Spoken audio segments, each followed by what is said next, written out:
Okay, now here is a shocking statistic for you. According to the UN, over half of the people in the world, around 60% in fact of the global population, either have no toilet at home or they don't have one that does what it needs to do to keep water they use clean and disease-free.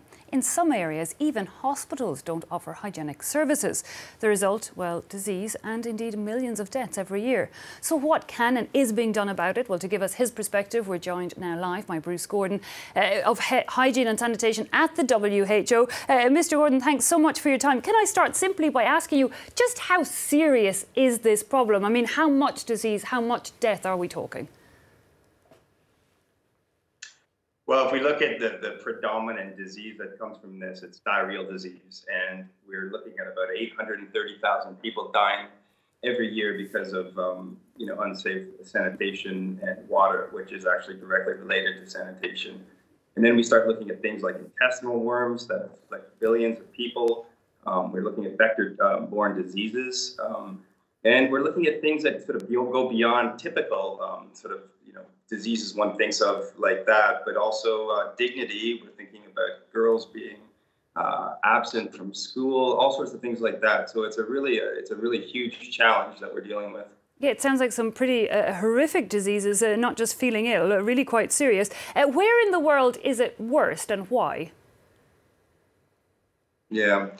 Well, typically our concern at WHO is really those places that are poor. This tends to kind of mirror those regions, and that's sub-Saharan Africa and South Asia. So when we think about the worst sort of manifestation of poor sanitation, it's actually, we call it, the technical term is open defecation, but essentially people going in gutters, fields, streets, and over sort of half the world's population is doing that in India, for instance, which is actually making good progress. But India, Ethiopia, places like that have a long way to go in terms of improving sanitation. But indeed, as you mentioned there, a lot of progress being made. I believe India is on one of the largest toilet building sprees in the history of mankind, building apparently millions. So it seems to be a priority there. Is it not then in front of the government? They seem to have taken that on board and are pouring money, I guess, into it.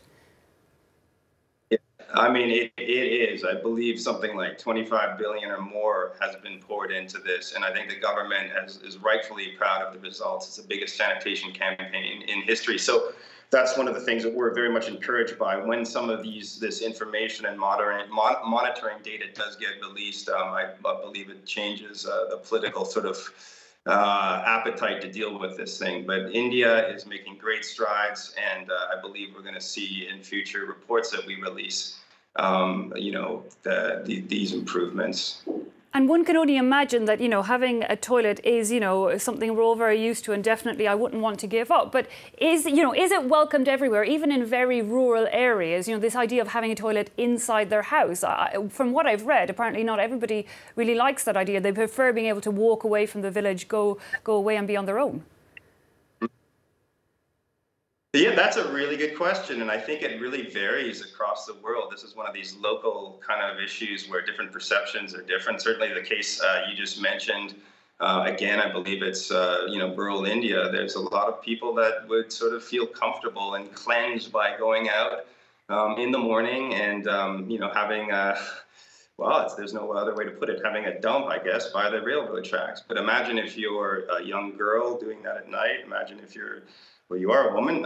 It's definitely something that is not only inconvenient, it's dangerous. So I think that mindset is gradually changing. The other thing that people are understanding when they do that open defecation is that it's just not a convenience for themselves in terms of, I can do this out in the free sort of air, but they're poisoning their community. And there's campaigns to let people know that essentially excreta is the root cause of disease.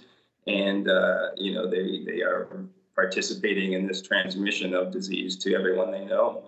And overall, if they do that. Overall, it does seem like the main problem then isn't changing people's opinions. It is the money issue.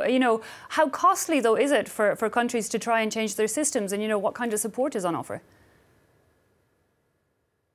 Well, I mean, you mentioned like a figure, I believe it's about 4.5 billion people. I mean, that's over half the world that don't have a toilet that treats waste. And the economic kind of cost of that is staggering. But I think there's a couple of things one needs to do to break that down. First of all, families themselves are the ones that often are investing. So poor families have been shown to be able to afford this in the kind of midst of all the other things that they have to do.